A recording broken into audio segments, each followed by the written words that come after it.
Nick Rolovich is standing strong in his fight against the vaccine, and the Pac-12 continues to be in chaos. So we're breaking it all down in today's episode of Locked On Pac-12. You are Locked On Pac-12, your daily podcast on the Pac-12 Conference. It's the Locked On Podcast Network, your team every day.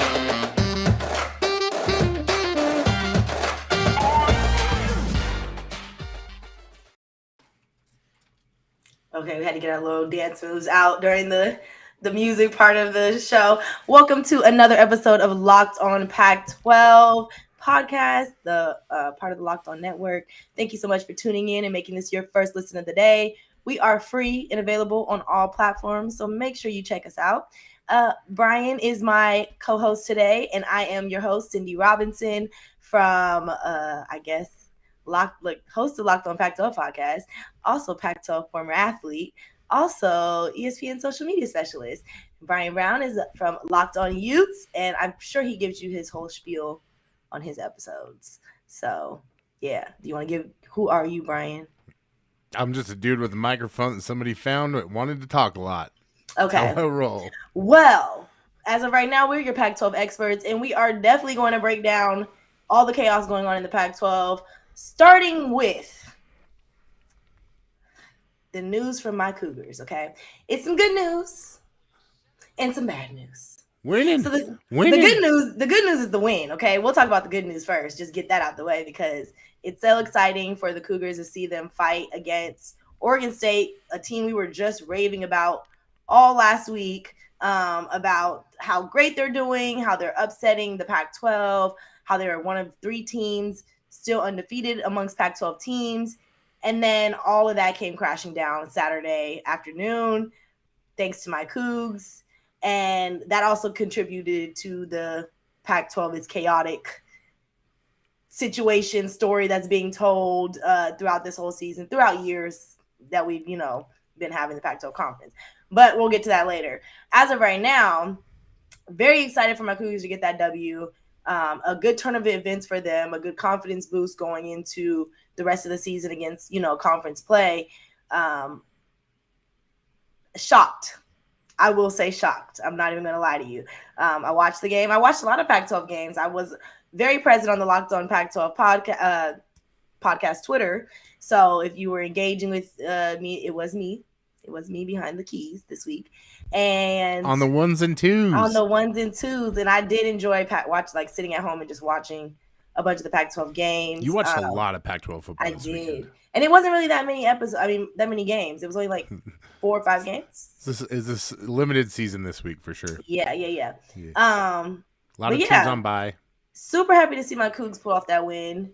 I didn't get to watch it, I think. I think I was following along via Twitter because I couldn't find it. I know it's on Pac-12 Network, but I found almost all the other games and not that one. I don't know. I was struggling. I think you were too busy watching Texas, Oklahoma, and all the other insanity going around. It was a lot of college. It was a lot of college football. Distractions everywhere. Either way, I will say this: it was a good game.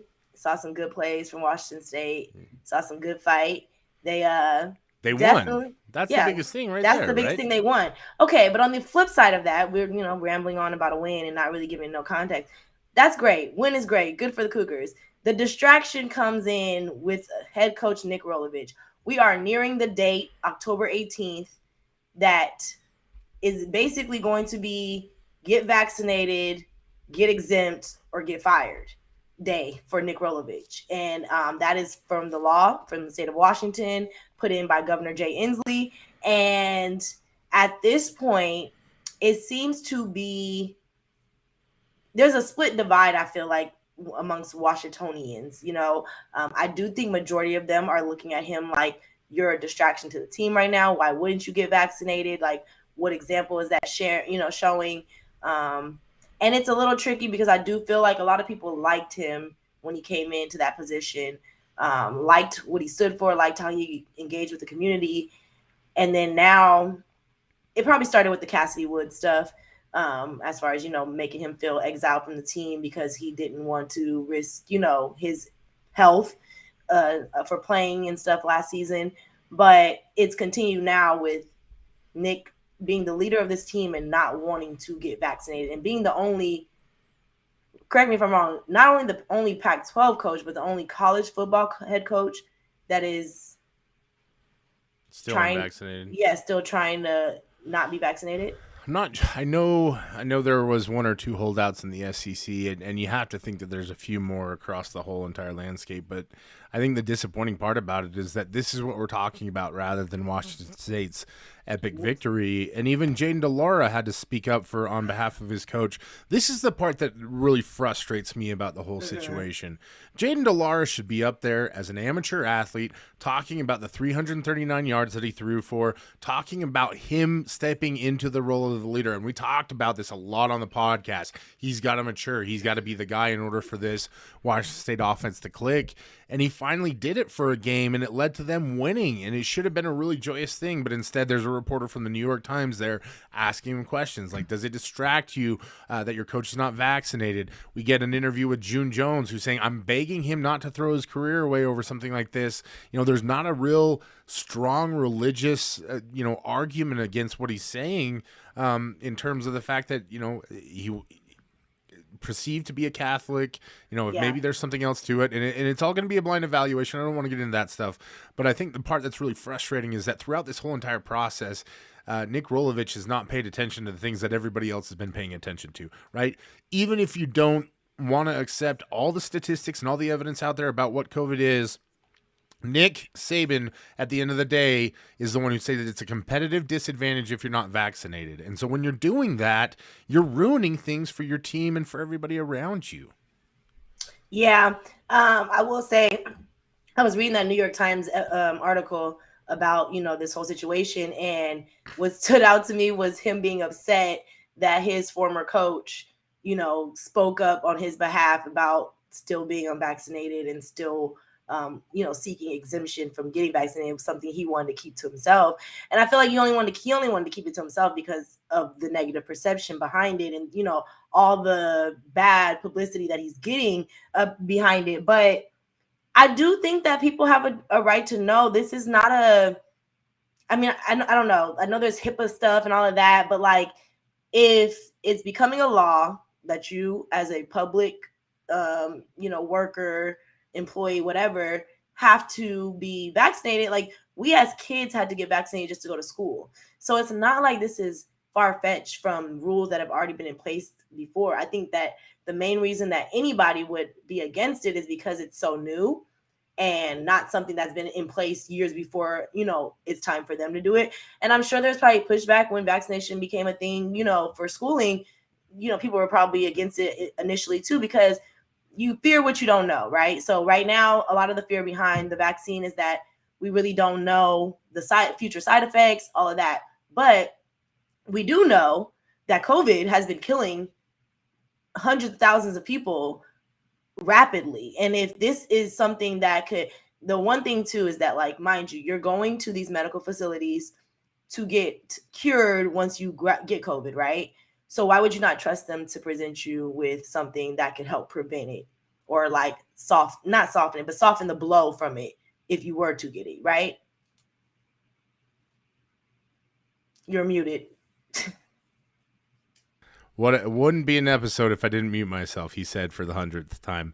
I think the most disappointing part about it is that you're an institution that's made it mandatory for all students, and they've actually proven the efficacy, the way that the vaccine can work to reduce caseloads and case numbers and everything like that.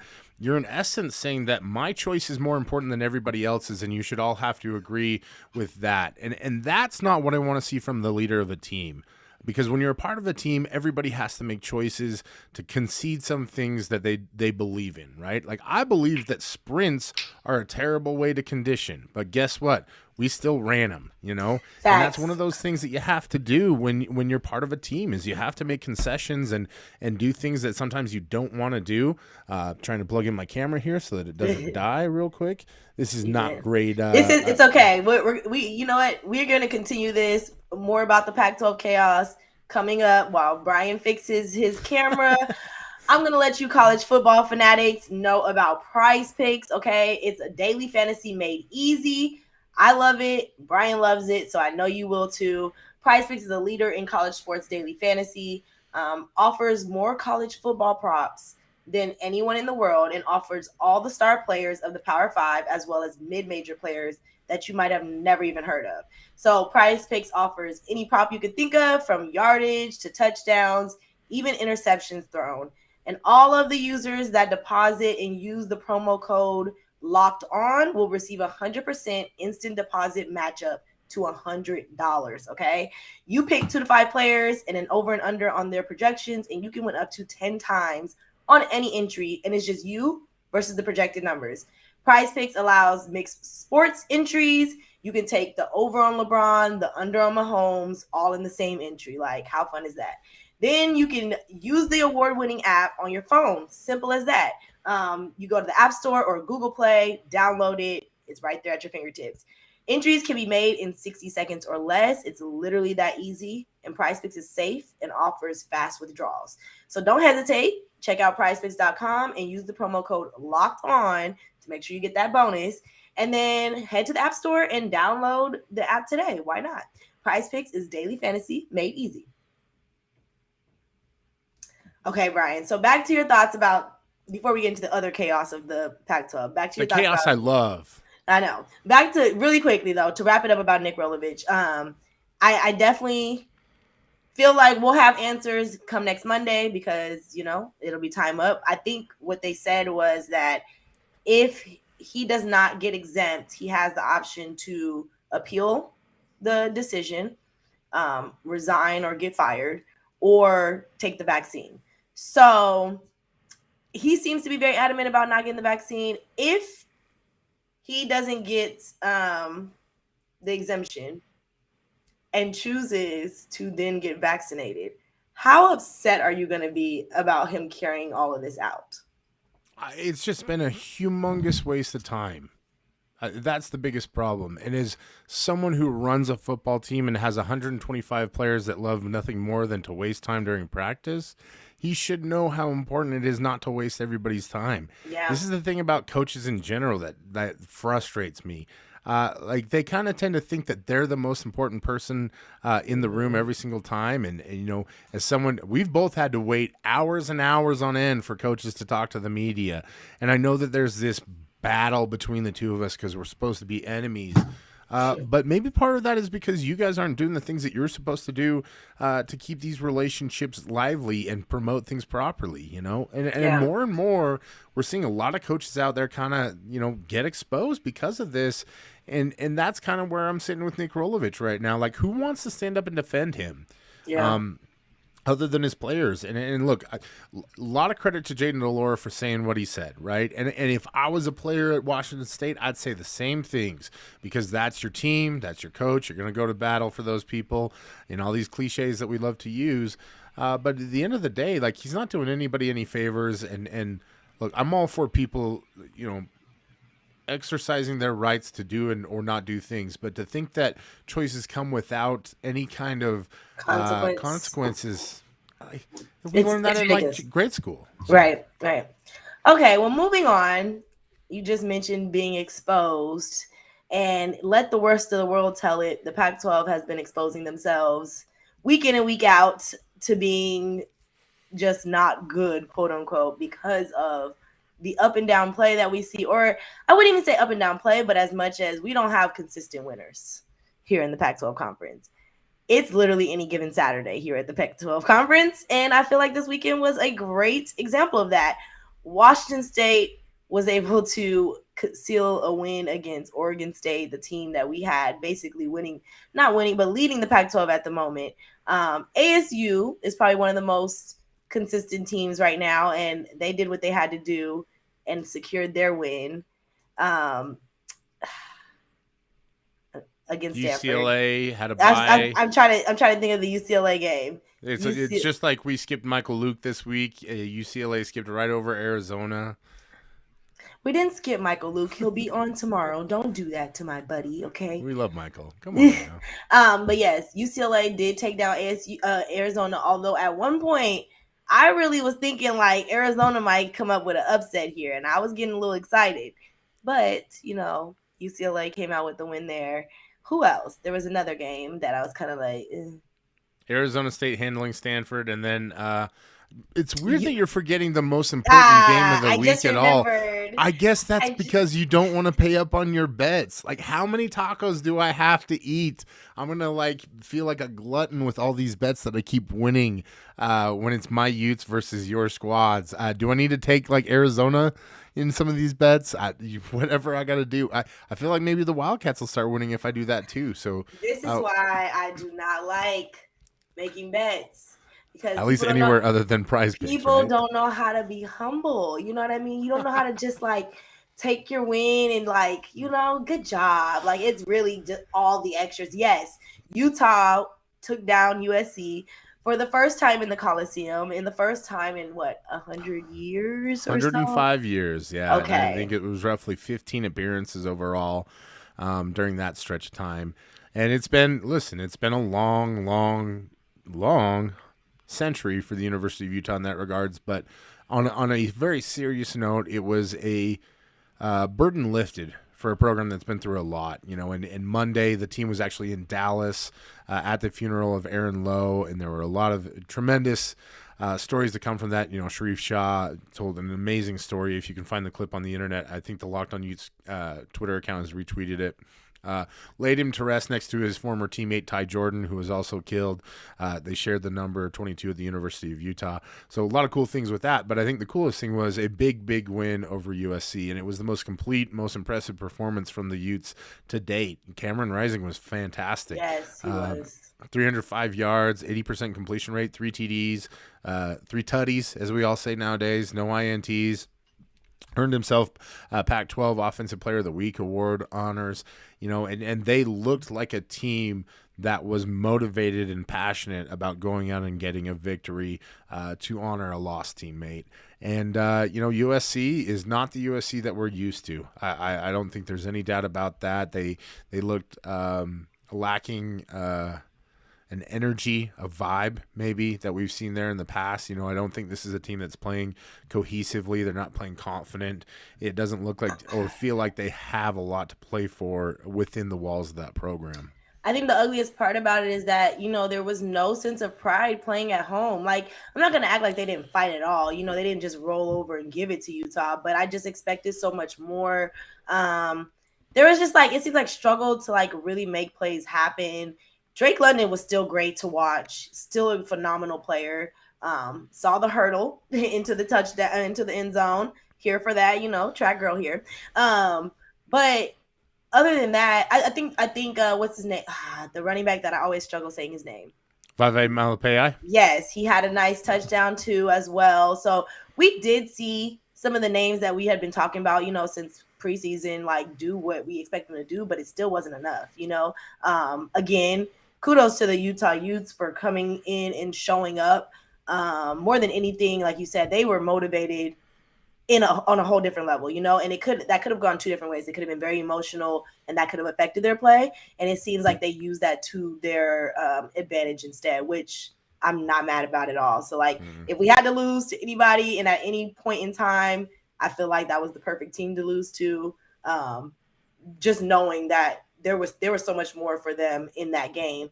And then I love the decals that they wore on their jerseys and helmet, the 22, and it said TL.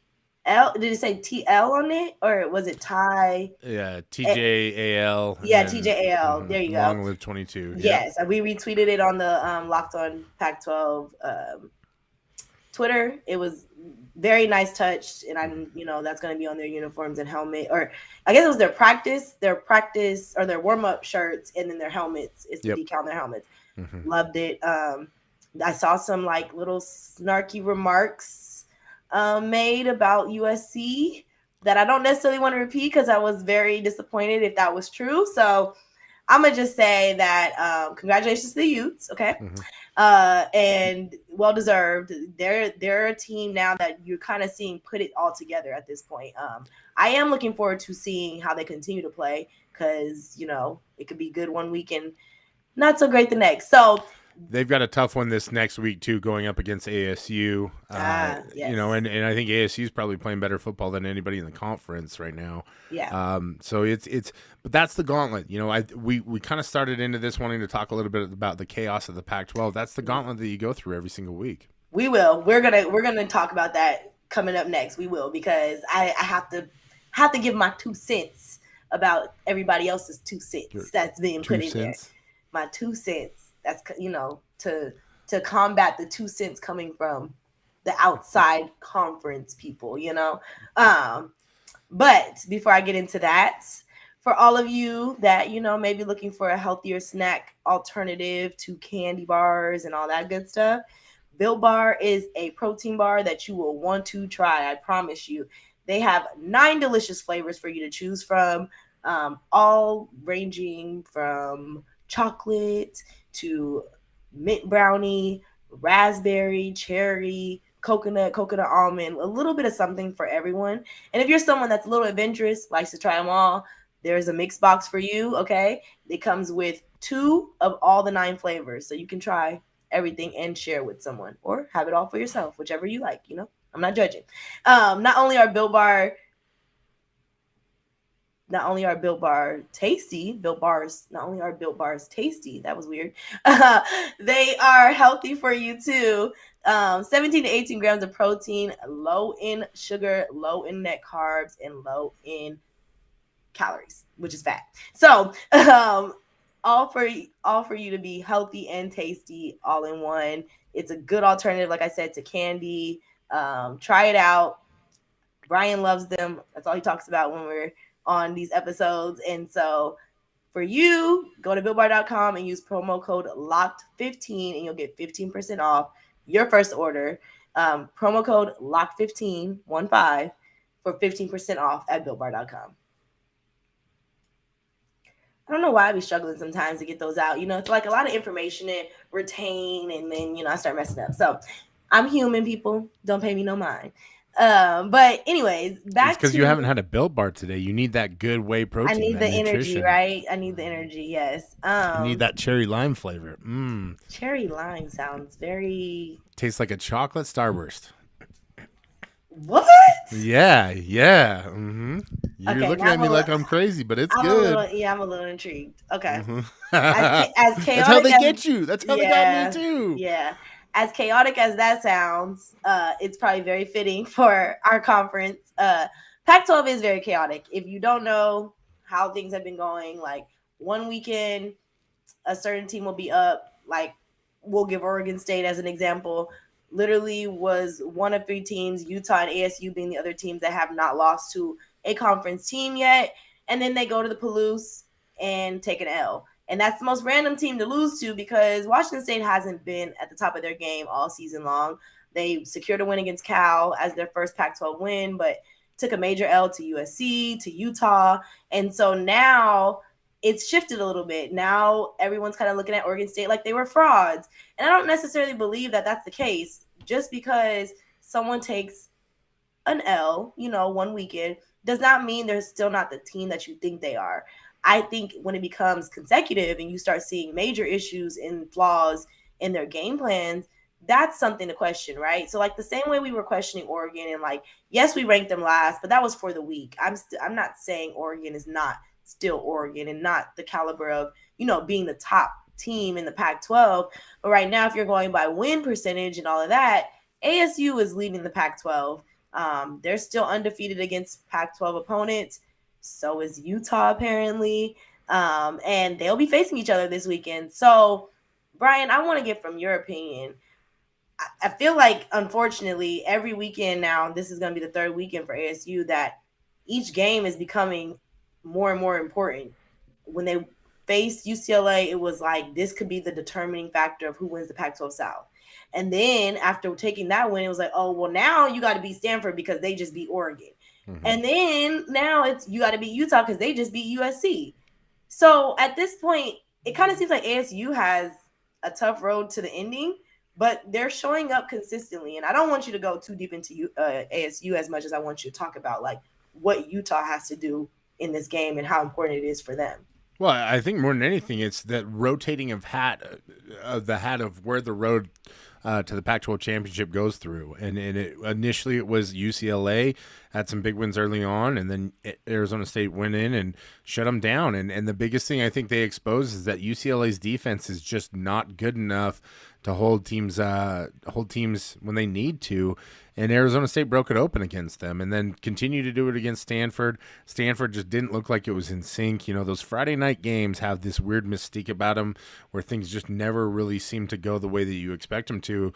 And so now Arizona State has to come to Utah and play it'll be fascinating to see what this team does from the University of Utah because they just attended the funeral of a teammate, but they're also riding an emotional high after playing as complete a game as they played all year. This is a team that has beef with ASU in the University of Utah. It comes down to Jaden Daniels flipping at the last minute from his commitment to the University of Utah to Arizona State. And he even mentioned in his interview with the Pac-12 Network that he doesn't like playing there because they like to get after him. Now, his offensive line is great, but this is a Utah defensive line that's really emerged as the pressure defensive line that we expected all year. They have Devin Lloyd back there at linebacker. This is a secondary that's playing much better. They had Karene Reed and Kamoy Latu step in for guys that were injured, and both earned Defensive Player of the Week awards in consecutive weeks for their performances. So Utah's got depth. What remains to be seen is how consistent can Utah be on offense. You know, it's been a question of turnovers throughout the Pac-12. I think that's the biggest thing that got Wazoo over the hump against Oregon State was they turned the ball over one less time. Yeah. And so if Utah can complete another clean sheet, that almost cost them the game against Washington State 2 weeks previous as they try to put the ball on turf more than I try to put down those free tacos that you're about to give me. So that's where I look at this matchup and think to myself, the chaos will continue to reign because we just don't have solid answers on any of this. I think ASU's performed a lot better in the face of all the preseason stuff that they went through. So kudos. That they're still going through. Like, let's not be. We just haven't. Honestly, here's a situation with ASU that's just not being talked about because there's no new news about it. There's no updates at this point. At any point in time, the NCAA could drop a bomb on them. And it kind of remains to be unseen of when that will actually come, and it might not come to the end of season. But either way, that's still something looming over their heads, and they're like tucking it away and putting the blinders on and focusing and really showing up each week. Yeah. Like they are. Even if it's not always the prettiest, they are pulling out these wins and being the most dominant team in the Pac-12 right now. And that's where the chaos is going to start to reign, right? Is that going to be enough for them on a cold night in Salt Lake City, an 8:30 kick? It is going to be an emotional night. I can promise you that Utah fans are motivated to get there and be loud and support their team. But this is a rivalry. There is not a lot of love lost between these two programs. I don't think that Utah likes Arizona State. Arizona State has always had it out for Utah, and they've won a lot, both in the football games and in the recruiting battles that they've gone head-to-head at. And so there's a lot of crossover with this one. So it could be a very chippy affair. I think it'll be a great game regardless of what happens. I'm not ready to put down a prediction on this one yet. Still haven't heard anything from University of Utah players. No media availability today as they were, in Texas. But we got you got the end of the week. You're gonna come back. Yeah. We got the end of the week to get a real prediction from you. What a lucky guy I am to constantly get invited back here. But it's gonna be a great game. I think I've said that too many times already. If chaos really is truly gonna reign, does that mean that Utah has to win, or is it that Arizona State has to maintain this throughout their matchups and somebody else has to try and dethrone them? They still have a lot of teams on the schedule that are going to be tough. Who knows? Is USC going to follow the pattern of losing one week and then winning the next? What all of these questions that go on, and that's why this next on Dragon Ball Z. Goku powering up. Like literally. It is one of those. We don't know. We really don't. We will have ASU's Locked On Sun Devils. Richie Bradshaw on later this week.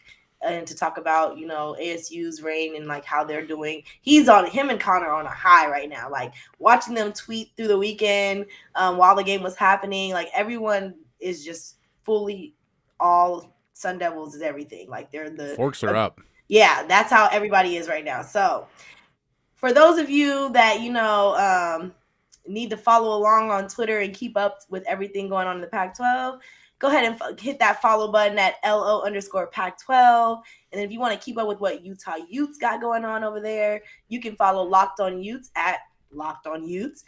And then you can follow me at _Sydney Robinson and Bryan Brown at Brown Bear SLC. A lot of football talk was happening this weekend.